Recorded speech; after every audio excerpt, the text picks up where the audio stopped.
Hello students, welcome back to my YouTube channel Apna Commerce Point. Students, आज हम लोग discuss करने वाले हैं एनएफटी और आरटीजीएस। ठीक है स्टूडेंट्स, देखिए एनएफटी और आरटीजीएस होते क्या है, पहले इसको समझ लेते हैं। देखिए एनएफटी और आरटीजीएस एक ऐसी फैसिलिटीज़ होती हैं जो कि बैंक प्रोवाइड करती है आपको। इसमें आप क्या कर सकते हैं, आप अपने अकाउंट से किसी दूसरे के अकाउंट में पैसे को ट्रांसफ़र कर सकते हैं। मतलब एक बैंक से दूसरे बैंक में मनी को ट्रांसफ़र किया जा सकता है। ठीक है स्टूडेंट्स, देखिए ये नेट बैंकिंग के थ्रू भी किया जा सकता है। जैसे आपका एनएफटी जो है नेट बैंकिंग के थ्रू किया जाता है, जबकि जो आरटीजीएस है ये ऑफलाइन भी आप इसको यूज़ कर सकते हैं। लेकिन एनएफटी को आप सिर्फ ऑनलाइन ही यूज़ कर सकते हैं। इसमें आप ऑफलाइन का कोई भी आपके पास मीडियम नहीं है कि आप इसको ऑफलाइन कर पाएँ। लेकिन आरटीजीएस में ऐसा होता है कि आप इसको ऑनलाइन और ऑफलाइन दोनों तरह से आप इसको यूज़ कर सकते हैं। मतलब मनी को ट्रांसफ़र कर सकते हैं एक बैंक से दूसरे बैंक तक। ठीक है स्टूडेंट्स, तो हम स्टार्ट करते हैं कि एनएफटी। देखिए एनएफटी का जो फुल फॉर्म होता है वो होता है नेशनल इलेक्ट्रॉनिक फंड ट्रांसफ़र। क्या फुल फॉर्म होता है? National electronic fund transfer. ये कब इस्टेब्लिश हुआ था? नवंबर 2005 में। ये नवंबर 2005 में ये आया था। ये फैसिलिटी बैंक ने प्रोवाइड की थी। और ये जो फैसिलिटी होती है ये नेट बैंकिंग के थ्रू आप इसको मतलब यूज़ कर सकते हैं। ठीक है स्टूडेंट्स, देखिए इसमें होता क्या है, money send from one bank, एक बैंक से पैसे को दूसरे बैंक तक भेजा जा सकता है। जैसे कि मान लीजिए कि मेरा अकाउंट एसबीआई में है, एसबीआई बैंक में है, और अगर मुझे मनी को ट्रांसफ़र करना है पंजाब नेशनल बैंक में, मान लीजिए मेरा कोई फ्रेंड है उसका अकाउंट है जो पंजाब नेशनल बैंक में है, तो मैं अपने बैंक से मतलब अपने अकाउंट से उसके अकाउंट में पैसे ट्रांसफ़र कर सकता हूँ थ्रू एनएफटी के। आरटीजीएस के थ्रू भी कर सकते हैं और एनएफटी के थ्रू भी कर सकते हैं। लेकिन दोनों में डिफरेंस होता है। अभी हम इसको डिस्कस करेंगे कि डिफरेंस क्या होते हैं स्टूडेंट्स। तो फिर से हम बता देते हैं, इसमें क्या करते हैं कि हम एक बैंक से मतलब एक बैंक में अगर किसी पर्सन का अकाउंट है तो वो क्या कर सकता है, अपने अकाउंट से पैसे को ट्रांसफ़र कर सकता है कि अनदर बैंक में। ठीक है, देखिए यहाँ पर ब्रांच सेपरेट भी हो सकते हैं, मतलब इंटर बैंक ट्रांसफ़र भी यहाँ पर हो सकता है। इसका इंटर बैंक ट्रांसफ़र का मतलब होता है कि जैसे मान लीजिए कि एसबीआई बैंक के थ्रू अगर मेरा अकाउंट एसबीआई में है, अगर मुझे पैसे मनी ट्रांसफ़र करना है पंजाब नेशनल बैंक में, तो ये क्या इंटर बैंक ट्रांसफ़र हुआ, क्योंकि ब्रांच सेम नहीं है। ठीक है, दोनों बैंक का नाम अलग है और ब्रांच भी डिफर है। ठीक है, तो यहाँ पर हम क्या कर सकते हैं कि एनएफटी के थ्रू पैसे को ईजिली ट्रांसफ़र कर सकते हैं। इंटर बैंक ट्रांसफ़र हम यहाँ पर कर सकते हैं कि मतलब ब्रांच डिफरेंस रहेगा और बैंक भी डिफरेंस रहेगा वहाँ पर, तब भी आप इसको मनी को क्या कर सकते हैं, ईजिली ट्रांसफ़र कर सकते हैं। एनएफटी और आरटीजीएस दोनों के थ्रू ये पॉसिबल है। तो एनएफटी में मैंने आपको बता दिया कि एनएफटी क्या होता है, इसकी फुल फॉर्म हमने क्लियर कर लिया। अब इसका थोड़ा सा प्रोसेस पढ़ लेते हैं कि किस तरह से हम पैसे को ट्रांसफ़र करेंगे। ठीक है, कि हम अपने अकाउंट से दूसरे किसी पार्टी के अकाउंट में मनी को ट्रांसफ़र किस तरह करेंगे, उसकी प्रक्रिया क्या है, उसकी प्रोसेस क्या होती है। तो सबसे पहले आपको करना है कि जो अगर आप नेट बैंकिंग यूज़ कर रहे हैं तो वहाँ पर आपको क्या करना होगा कि बेनिफिशियरी को, मतलब जिसको पैसे ट्रांसफ़र करने हैं, जिस पार्टी को आप पैसे ट्रांसफ़र करना चाहते हैं, आप कौन हो? आप रेमिटर हो, क्योंकि आप पैसे को भेजेंगे। ठीक है, रेमिटेंस ऑफ फंड किसके थ्रू हो रहा है? रेमिटर के थ्रू हो रहा है। रेमिटर कौन होता है? जो पैसे को भेजता है।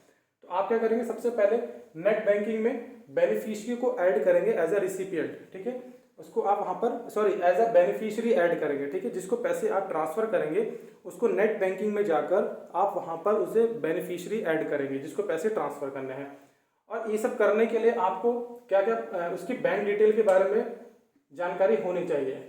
जिसको भी पैसे आप भेज रहे हो उसका बैंक डिटेल की जानकारी होनी चाहिए, जैसे कि उसका नाम क्या है, अकाउंट नंबर क्या है, उसकी ब्रांच का आईएफएससी कोड क्या है, ये सारी इन्फॉर्मेशन आपको पता होनी चाहिए। वहाँ पे आपको फिल करनी पड़ेगी नेट बैंकिंग में। ठीक है स्टूडेंट्स, उसके बाद देखिए इसमें लिखा हुआ है कि आप क्या करेंगे, इसमें एक थोड़ी सी प्रॉब्लम है। एनएफटी में क्या होता है कि जो ट्रांजेक्शन्स आप करते हो, जो पैसे को जब ट्रांसफ़र करते हो ना, जैसे अपने अकाउंट से किसी दूसरे के अकाउंट में जब पैसे को भेजेंगे आप, तो वहाँ पे थोड़ा सा टाइम पीरियड लगता है, मतलब समय थोड़ा ज़्यादा, जैसे 3 घंटे लग सकते हैं। ठीक है, 3 घंटे तक का टाइम इसमें लग जाता है और उससे ज़्यादा भी मे बी लग सकता है। ऐसा नहीं है कि 3 घंटे में ही हो जाएगा, लेकिन 3 घंटे में हो जाना चाहिए। तो थोड़ा सा टाइम इसमें बहुत ज़्यादा लगता है। जैसे कि मैंने कि अभी अगर पैसे ट्रांसफ़र करें तो 3 घंटे तक पहुँचेंगे, थोड़ा टाइम लगता है। ये तुरंत ही इसमें पैसे मतलब पहुँचते नहीं हैं। है तो ये ऑनलाइन ही आप यहाँ से पैसे को ट्रांसफ़र कर रहे हैं, लेकिन वो 3 घंटे का समय लग जाता है इसमें। ठीक है, इसमें थोड़ा सा एक ड्रॉबैक है।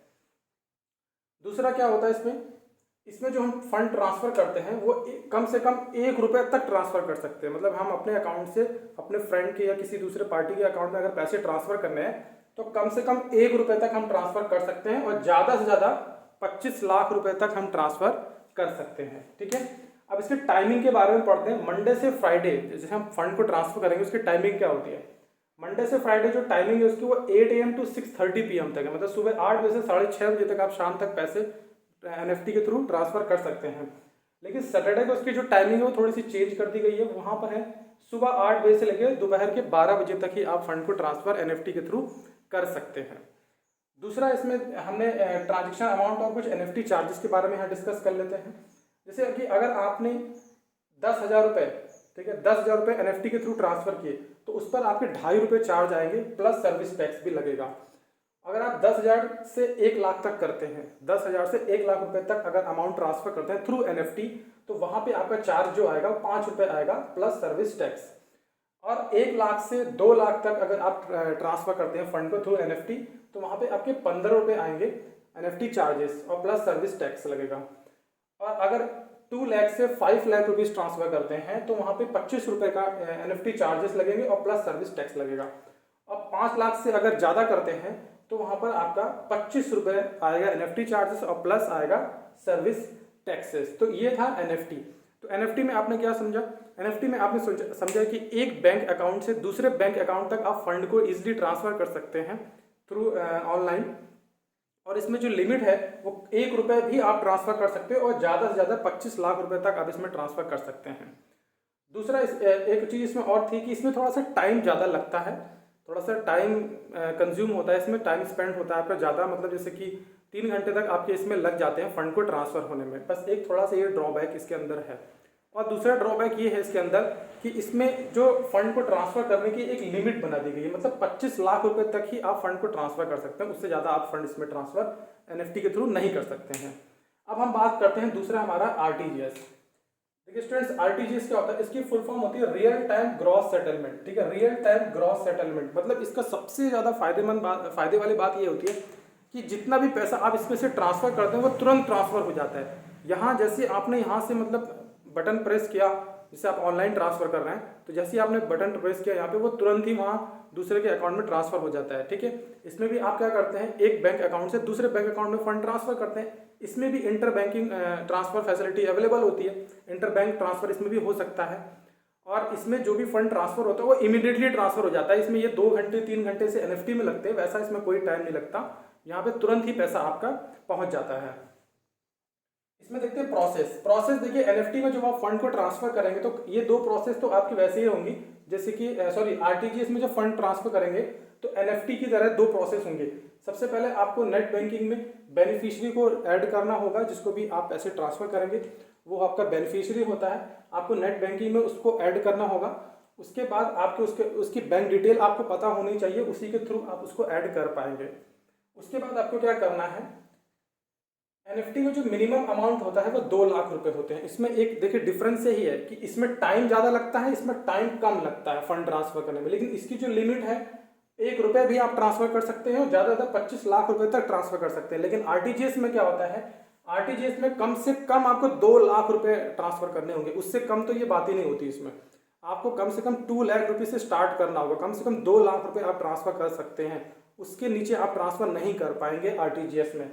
और ज़्यादा से ज़्यादा इसमें कोई लिमिट नहीं है, 2 लाख कम से कम, और उसके बाद जितना भी ज़्यादा आप ट्रांसफ़र कर सकते हैं आप कर सकते हैं आरटीजीएस में, कोई लिमिट नहीं है, करोड़ों रुपए तक भी आप इसमें ट्रांसफ़र इजीली कर सकते हैं। उसके बाद कहा गया है ये ऑनलाइन और ऑफलाइन दोनों हो सकता है। 2 लाख to 5 लाख, इसमें चार्जेस किस तरह से लगते हैं, देखिए चार्जेस कैसे लगेंगे, जब 2 लाख से 5 लाख रुपए आप ट्रांसफ़र करेंगे थ्रू आरटीजीएस तो आपका जो आरटीजीएस चार्जेस आएगा वो आएगा 30 रुपये, 30 रुपीज़। और 5 लाख से जब ज़्यादा आप ट्रांसफर करेंगे थ्रू आरटीजीएस तो आपका जो आरटीजीएस चार्जेस आएगा वो आएगा ₹55। तो टाइमिंग क्या है इसकी, टाइमिंग है इसकी सुबह 7 बजे से लेकर शाम के 6 बजे तक।